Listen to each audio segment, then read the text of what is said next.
There are many points to discuss on women experiencing a conflict between gender and leadership, but I'm just going to focus on one today. I don't believe the conflict between gender and leadership has to do with competence, but the conflict instead is on whether us women have the ability to sustain that position and that leadership role.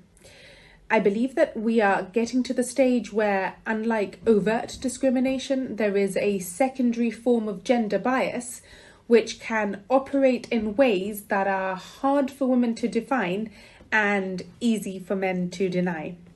And it's that fine line where there is no open discrimination, but there is an internal judgment being made about women, not based on their competence to fulfill their leadership role, but on their ability to sustain it should they decide to have a family.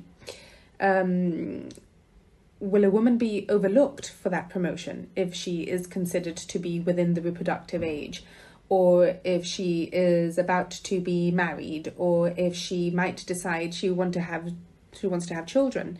Or will a man be preferred to do the job because he is considered to be more reliable and therefore be more present in the office? So the question we need to ask ourselves is this actually happening? And how do we detect it?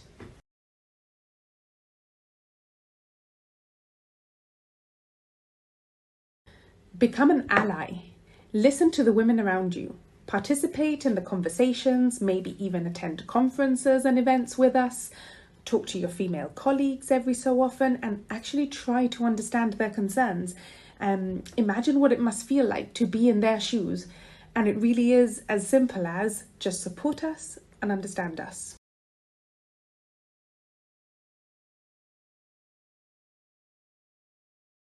I think that we are definitely making inroads in the awareness surrounding gender pay gaps, fighting for flexible hours, more support in the workplace, having a more family-friendly approach.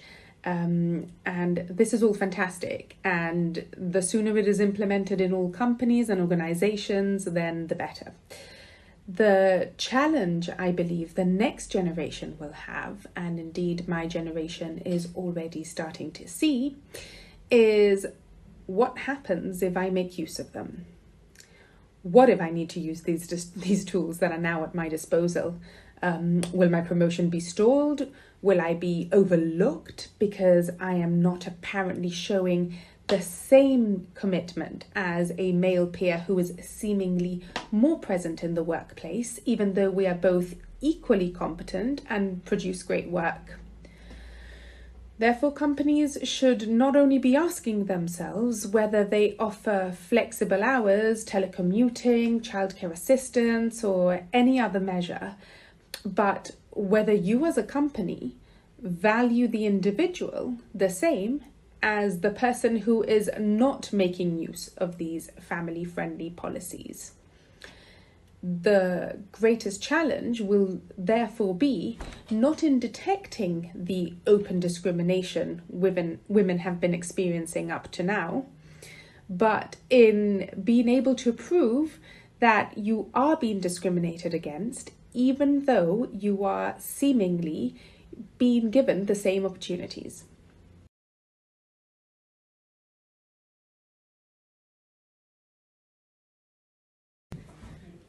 Here we need to talk about awareness versus reality versus hope.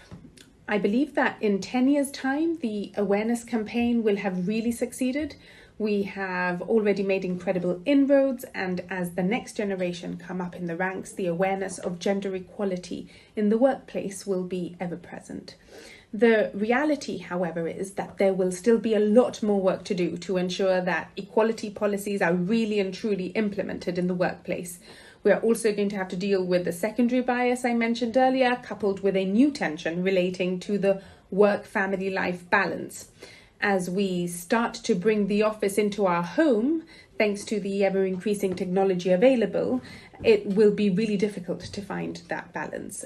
And my hope is that we will see a world where messages like these are almost irrelevant and a totally non-issue, where International Women's Day will be a day just of celebration, and where we won't have to create awareness because we will all simply be equal.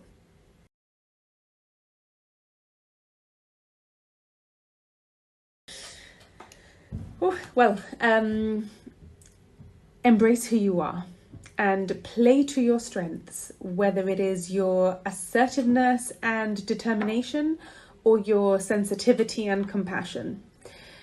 Just don't be afraid to show the strength of your character. And lastly, don't let them get you down. Work hard, do it one day at a time, and on the days that it feels like it's just too much, just take a deep breath and carry on.